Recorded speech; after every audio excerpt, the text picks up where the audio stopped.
Préparons demain, c'est le nouveau podcast grand angle sur l'efficacité énergétique et la décarbonation.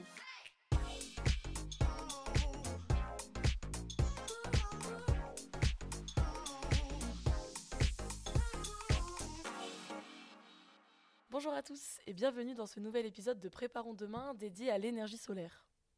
Inépuisable et disponible partout dans le monde, l'énergie solaire est une énergie renouvelable très prometteuse et aux applications variées. La France dispose du 5e gisement solaire européen. Ainsi, la production d'électricité et de chaleur solaire est disponible sur l'ensemble du territoire. Au départ critiquée pour son manque d'efficacité et son coût, la filière solaire s'est largement développée en France ces dernières années. En pleine crise énergétique, déployer un projet photovoltaïque peut permettre de réduire considérablement ses factures d'énergie.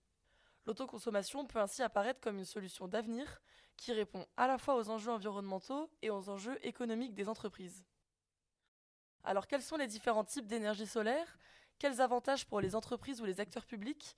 À quoi s'attendre en termes de retour sur investissement ? Aujourd'hui, nous recevons à notre micro Paola Pacito, directrice opérationnelle chez Green Birdie, une entreprise experte dans le photovoltaïque, pour répondre à toutes nos questions. Bonjour Paola, merci beaucoup d'avoir accepté notre invitation. Bonjour Dorine.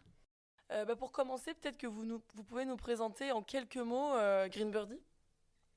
Oui, tout à fait, merci. Donc Green Birdie, nous sommes un bureau d'études en énergie, mais avec le mot énergie vraiment au sens large. Notre slogan, c'est « Nous dépensons notre énergie à économiser la vôtre ». Donc vraiment, notre démarche, c'est d'aider nos clients à réduire leur facture énergétique. Donc une notion importante pour nous, c'est que nous sommes un bureau d'études indépendant, donc voilà, sans financeurs, sans actionnaires. Et nous nous engageons auprès de nos clients pour développer des solutions innovantes et les aider à diminuer leur facture énergétique tout en intégrant autant que possible des dimensions environnementales et sociales. Donc nos différents types de projets visent à réduire les impacts environnementaux, produire de l'énergie verte, renouvelable et financer la transition énergétique. Le siège est situé à Paris et nous avons 5 agences en région. Et nous sommes environ une 50aine de personnes aujourd'hui. Et du coup, pour commencer par le b.a.-ba, qu'est-ce que l'énergie solaire aujourd'hui et comment elle est produite ? Alors, les panneaux photovoltaïques qu'on utilise sont composés de silicium, qui est un matériau semi-conducteur. Et donc, lorsque les photons issus de la lumière heurtent les panneaux, ils transfèrent leurs énergies aux électrons du silicium, qui entrent alors en mouvement et créent un courant électrique continu. Et voilà, l'électricité est produite. Ensuite, on utilise du coup des onduleurs qui vont venir convertir ce courant continu en courant alternatif qui lui-même peut être utilisé directement par l'ensemble de nos équipements électriques ou directement injecté sur le réseau. En effet, nous avons différents types d'énergie solaire qui vont être le solaire thermique qui va lui produire de la chaleur qui va être utilisée pour produire de l'eau chaude sanitaire ou directement chauffer un fluide qui peut être utilisé après pour le chauffage. Et le solaire photovoltaïque qui va permettre de produire de l'électricité. Et ici, on va principalement parler par la suite du solaire photovoltaïque. Et donc aujourd'hui, pour utiliser le solaire thermique ou le solaire photovoltaïque, est-ce qu'il existe des conditions pour que l'installation soit rentable, entre guillemets ? Enfin, est-ce que tout le monde aujourd'hui peut y avoir recours ? Ou est-ce qu'il y a des critères de localisation, de taille d'installation pour assurer le rendement de celle-ci ? Alors, je ne vais pas vous cacher qu'on produit davantage dans le sud de la France que dans le nord, mais voilà, le soleil est présent partout et donc il n'y a pas d'impossibilité. On peut produire vraiment du solaire photovoltaïque partout en France et partout dans le monde. On va favoriser l'orientation sud. L'objectif, du coup, c'est que les panneaux soient le mieux orientés vis-à-vis de la position du soleil et donc qui captent un maximum de lumière. Si on veut avoir des ordres de grandeur en tête, on va pouvoir avoir quasiment 50% de production en plus à Marseille par rapport au nord de la France, par rapport à Lille par exemple. Et après, on a moins d'écart entre une orientation sud et une orientation est ou ouest. Là, on va avoir un écart de 5 à 10%. Donc le nord, oui, on a tendance à éviter quand même d'orienter des panneaux au nord. Sur des règles de conception, on va chercher à limiter l'ombrage des obstacles avoisinants, que ce soit un bâtiment en face de l'installation, des arbres. Et donc pour ça, on va prendre en compte des distances de retrait qui vont permettre de minimiser l'impact de l'ombrage sur les panneaux. Et après, on a des règles de conception électrique pour limiter les pertes dans le câblage, en limitant les distances de raccordement, les distances entre les panneaux et les onduleurs, et les distances entre les onduleurs et le point de consommation ou de réinjection sur le réseau. Très bien. Et donc aujourd'hui, pour peut-être parler un peu bénéfices et avantages, pourquoi, quels sont les arguments pour qu'une entreprise ou un acteur public comme une collectivité se lance dans un projet photovoltaïque? Alors, le photovoltaïque, c'est une énergie renouvelable, une source inépuisable. Donc, voilà, ça, c'est les arguments forts qu'on a aujourd'hui qui permettent de mettre en avant ces énergies renouvelables versus les autres énergies fossiles, par exemple. Relativement peu coûteuse et rapide à développer. Ça aussi, comparé aux autres sources d'énergie renouvelable, on a des durées de développement qui sont quand même plus optimisées. Et on a de nombreux types d'installations. On peut installer des centrales solaires photovoltaïques au sol, en toiture, en ombrière de parking. Et donc, il y a forcément quasiment tout le temps une solution pour apporter du solaire photovoltaïque sur un site. Ça peut s'adapter à vraiment tous les sites. Et on peut voir que le solaire peut également permettre d'apporter un service complémentaire, que ce soit en protégeant contre le soleil, la pluie avec les ombrières de parking ou en valorisant des friches non exploitables autrement. Donc on valorise des anciens centres techniques d'enfouissement des déchets, des anciennes carrières ou des anciens sites industriels. Là où on n'a pas la possibilité de les rendre constructibles ou de mettre autre chose sur site. Le solaire permet donc de valoriser, de donner une deuxième vie ou d'apporter un service complémentaire à certains sites. Après, en avantage aussi, on a une forte fiabilité sur la partie exploitation-maintenance. C'est des installations qui ont peu de défauts, peu de problèmes, peu d'électronique et qui fonctionnent relativement bien. Donc ça permet de réduire sa dépense vis-à-vis des énergies du réseau. Et donc on est moins sensible aux variations de prix avec une solution stable durant toute sa durée de vie. Et ça permet de réduire les émissions de gaz à effet de serre. Donc en France, on a un mix peu carboné, ok, mais ça permet quand même d'avoir 100% d'énergie renouvelable et de se substituer à d'autres énergies fossiles. Et après, pour les entreprises et les collectivités en général, ça devient de plus en plus une exigence réglementaire. Et ça permet aussi du coup de rentrer en accord avec les nouvelles exigences réglementaires qui arrivent. Du coup, puisque vous en parlez, quelles sont aujourd'hui ces exigences réglementaires? Est-ce qu'il y a des obligations pour certains acteurs d'avoir recours au photovoltaïque? Et si oui, pour qui et dans quelle mesure? Alors en effet, il y a de plus en plus de mesures qui tendent à imposer l'installation de solaire photovoltaïque. La première à être rentrée en vigueur, c'est pour les bâtiments neufs de plus de 1000 m2, où le solaire photovoltaïque... Deux possibilités très précisément étaient proposées de mettre soit du solaire photovoltaïque, soit des toitures végétalisées sur les couvertures de ces bâtiments. Maintenant, cette exigence réglementaire va être réduite à 500 m2, donc pour viser de plus en plus de bâtiments. Et une mesure plus récente est également en vigueur maintenant sur les parkings de plus de 1500 m2, qu'ils soient neufs ou existants, où du coup maintenant 50% de la surface des parkings de plus de 1500 m2 doit être recouvert d'ombrières photovoltaïques. Donc voilà, des exigences sur les sites aussi bien en toiture qu'en parking. Après, on peut également noter du coup que pour viser les objectifs de la nouvelle réglementation environnementale RE 2020, vu les niveaux d'exigence de performance énergétique, le solaire photovoltaïque peut être également un bon moyen et de plus en plus utilisé pour permettre d'avoir des bâtiments à faible consommation, parce que du coup la production qui va être auto-consommée sur le site peut être réduite de la consommation initiale du site. Et de la même manière, pour répondre aux exigences du décret tertiaire, qui est entré en vigueur l'année dernière et qui va courir jusqu'en 2030, 2040, 2050, le solaire photovoltaïque en autoconsommation va permettre d'aider les consommateurs à atteindre ces objectifs du décret tertiaire qui sont de réduire entre 40 et 60% leur consommation énergétique.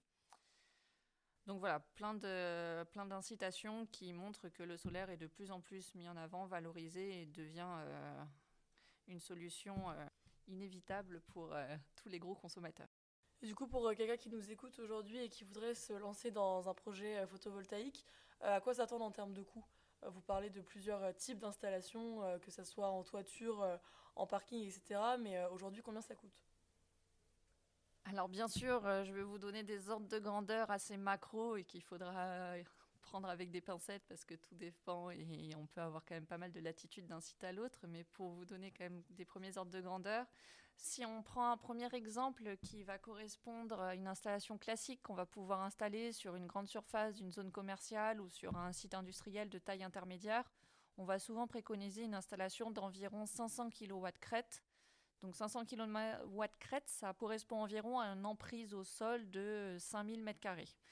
Donc c'est pas 5000 m² de panneaux installés, ça va être la moitié de la surface de panneaux, mais on considère globalement en première approche qu'on va pouvoir avoir un taux d'occupation surfacique de 50% sur une installation. Donc voilà, 500 kW crête, considéré 5000 m², on va avoir un coût d'investissement global d'environ 750 000 euros, 750 kg-euros. Donc ça, c'est un coût classique moyen pour une installation en ombrière de parking sur un site d'une grande surface ou d'un site industriel. Après, si on parle d'une installation au sol, généralement, on va être sur des puissances supérieures. Donc là, par exemple, sur 1 MW crête, donc le double, là, 10 000 m² d'emprise au sol. Pareil, on a également pour les centrales au sol un taux d'occupation surfacique de 50% environ si on est en première approche. On va avoir un coût de construction entre 800 et 850 000 euros. Donc on voit que le coût en euros du watt crête est inférieur pour les installations au sol que pour les installations en ombrière du parking, parce qu'on se représente bien que la quantité de structures métalliques nécessaires pour faire une ombrière est bien supérieure aux petites structures qu'on utilise pour les centrales au sol. Donc le coût est en effet supérieur. Et enfin, pour une installation sur bâtiment, donc là généralement on peut avoir des surfaces quand même un peu plus faibles sur bâtiment. Donc là je prends l'exemple de 100 kW crête, donc environ 1000 m² de toiture sur une toiture plate standard d'un bâtiment industriel. On va avoir un coût d'installation d'environ 100 000 euros. Il faut savoir qu'on a beaucoup de contraintes en France pour installer des installations solaires photovoltaïques en toiture.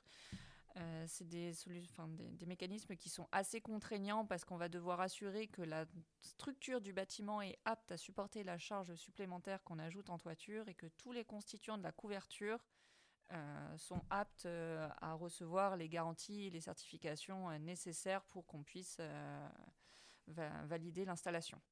C'est aujourd'hui assez compliqué de mettre en place une installation photovoltaïque en toiture d'un bâtiment existant et on va privilégier fortement les bâtiments neufs ou alors les bâtiments pour lesquels on a prévu ou on sait qu'on va devoir réaliser une rénovation massive de la couverture.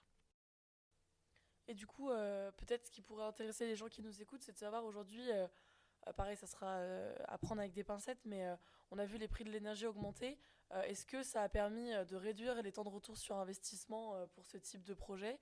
Et je vais faire deux questions en une. Est-ce qu'au-delà de ça, il existe peut-être des aides financières qui peuvent permettre de diminuer ce temps de retour sur investissement? Alors en France, les principales aides qu'on va avoir vont porter sur les manières de valoriser la production de l'électricité. Ça ne va pas forcément être des diminutions sur le coût d'investissement de l'installation, mais c'est des garanties qu'on va pouvoir obtenir pour la valorisation de la production de l'électricité qu'on a générée. Et même des compléments de valorisation pour l'électricité qui est valorisée en autoconsommation. Donc, c'est-à-dire que l'autoconsommation, la première valorisation, c'est la réduction de la facture énergétique qu'on va avoir sur notre site. Et en complément, le gouvernement nous permet d'avoir des euros supplémentaires perçus sur la quantité d'énergie qui est directement consommée par notre site. Donc là, les mécanismes, on a les mécanismes de tarifs réglementés où le gouvernement, pour des installations de puissance jusqu'à 500 kW crête, définit trimestriellement des tarifs auxquels on peut valoriser la vente totale ou la vente en surplus de la production d'électricité photovoltaïque. Et après, on a des mécanismes, des appels d'offres de la Commission de régulation de l'énergie qui permettent du coup de proposer un tarif de valorisation de l'électricité qui nous sera ensuite garanti pour 20 ans. Donc ça, voilà, c'est des solutions très intéressantes parce qu'ils permettent d'avoir des garanties fortes sur 20 ans, du coup qui est une durée assez longue qui permet derrière de monter des dossiers de financement et d'obtenir des solutions de financement intéressantes pour ces projets. Alors si on veut parler des temps de retour, en effet, tous les projets en autoconsommation, voilà, l'augmentation du prix de l'énergie, nous, dans le solaire, on est en soi très contents parce que ça met en avant nos projets en autoconsommation. C'est vrai qu'on avait des temps de retour. Voilà, quand j'ai commencé à travailler dans le solaire, il y a maintenant environ 10 ans, quand on descendait sur des temps de retour en dessous de 20 ans, on était content. Maintenant, on arrive très souvent à passer en dessous de 10 ans, voire ouais, 6-7 ans, on va dire, pour les bons projets en France. On peut descendre moins, mais là, on sort de la France et on va sur d'autres pays encore plus ensoleillés. Donc en France, on va dire qu'on va être entre 7 et 13 ans en temps de retour selon la localisation du site. Comme je vous disais, il y a quand même pas mal d'écart de production entre le nord et le sud de la France et selon le type d'installation qui va être plus ou moins coûteux. Donc voilà, les installations en ombrière sont quand même plus coûteuses que les installations sur bâtiment ou au sol. Donc je vous donne une fourchette assez grosse, mais voilà, entre 7 et 13 ans, je vais vous dire que pour les temps de retour classiques sur investissement, mais on passe vraiment de plus en plus souvent en dessous des 10 ans. Et c'est vrai que quand on a des très fortes hausses du coût de l'électricité, alors après toute la problématique c'est de pouvoir estimer pendant combien de temps on va devoir avoir ce fort coût de l'énergie. On espère quand même qu'il va redescendre et qu'il ne va pas rester à ces sommets trop longtemps. Mais on peut descendre vraiment, voilà, se rapprocher des 5 ans sur les bons temps de retour sur investissement. Super. Et donc l'été arrive. Si quelqu'un qui nous écoute souhaite déployer un projet photovoltaïque, comment ils peuvent s'y prendre? Quelle est la marche à suivre? Et puis en combien de temps ce projet peut-il voir le jour? Alors j'ai envie de vous dire que pour commencer, nous on propose souvent des études de faisabilité. Donc voilà, qu'est-ce que c'est une étude de faisabilité? On va essayer d'étudier toutes les possibilités de votre site. Alors à voir voilà, si vous avez un seul site, si vous avez plusieurs sites, quelle peut être la stratégie de déploiement pour prioriser les sites qui ont le plus fort potentiel par rapport aux autres. Et puis sur un site, comme je vous le disais, en fonction des différents types d'installations, on va pouvoir envisager différents projets. Est-ce qu'on s'intéresse au parking? Est-ce qu'on s'intéresse à la toiture? Est-ce qu'on s'intéresse à la future extension qui est prévue l'année prochaine? Est-ce que vous avez une petite zone engazonnée à côté non exploitée qui pourrait être utilisée?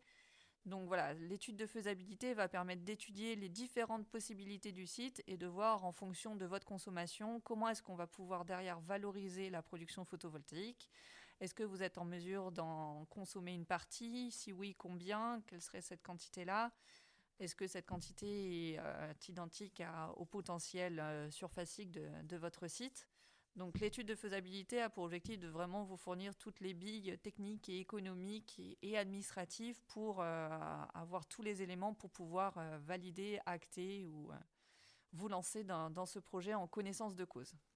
Une fois qu'on est sûr de ce qu'on fait et qu'on a défini le projet qu'on souhaite mettre en œuvre, on va se lancer dans les démarches administratives. Donc la première généralement à obtenir, c'est les autorisations d'urbanisme, donc le permis de construire ou la déclaration préalable en fonction du type d'installation. Généralement, c'est cette étape qui va prendre le plus de temps. On va prendre au moins 3-4 mois pour les petits permis de construire. Si on parle d'études au sol, on va en plus avoir une étude d'impact environnemental et donc là, on est plutôt sur des délais de 1 an et demi.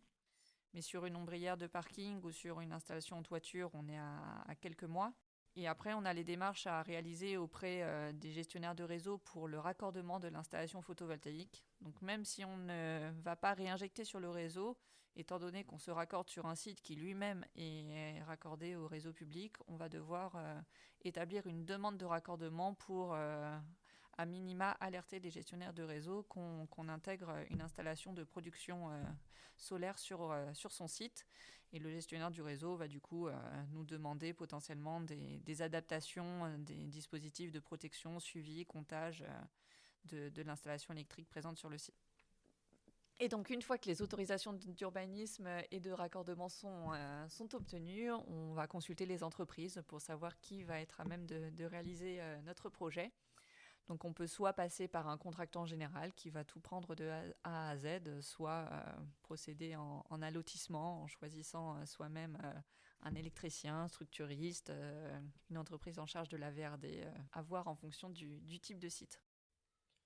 Et du coup, entre le lancement de l'étude de faisabilité que vous avez mentionné et la mise en fonctionnement de l'installation, on peut compter combien de temps En ordre de grandeur, en première approche, il faut compter 1 an quand même.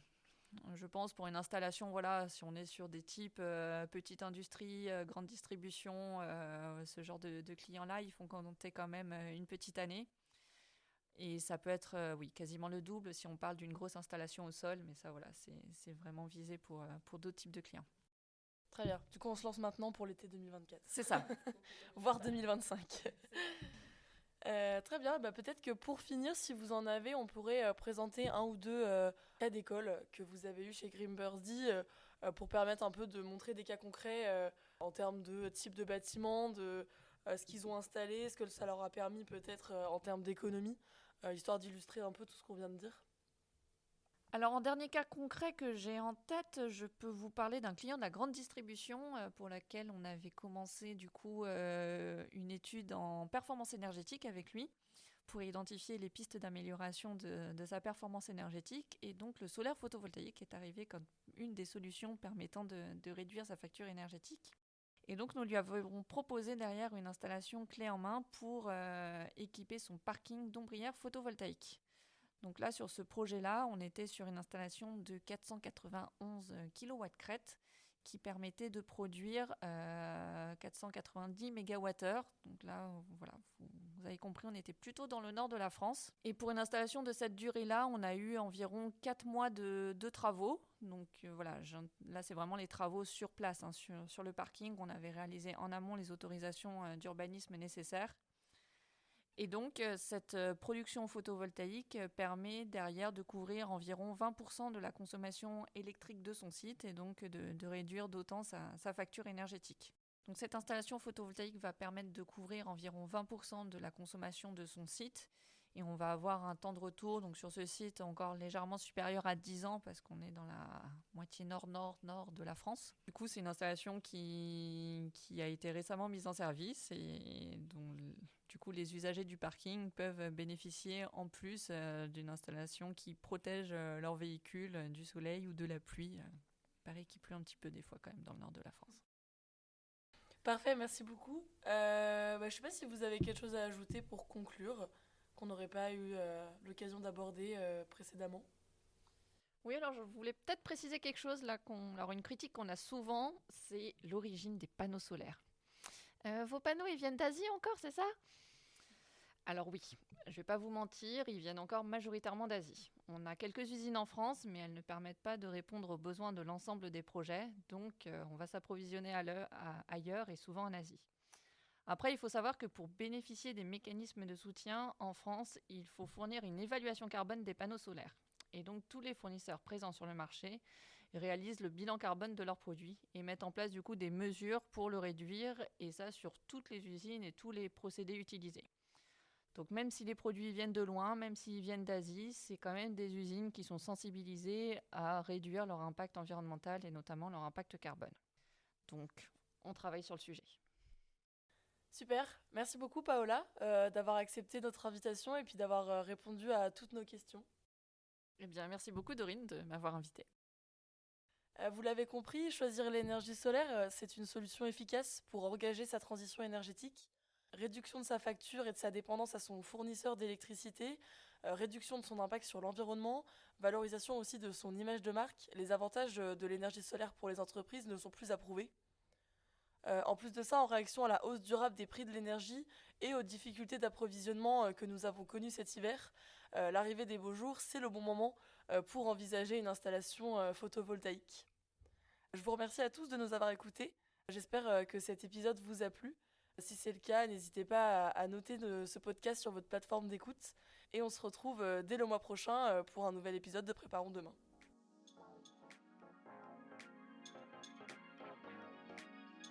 Si vous souhaitez en savoir plus ou écouter nos autres podcasts, rendez-vous sur certinergie.com. Tous ensemble, préparons demain.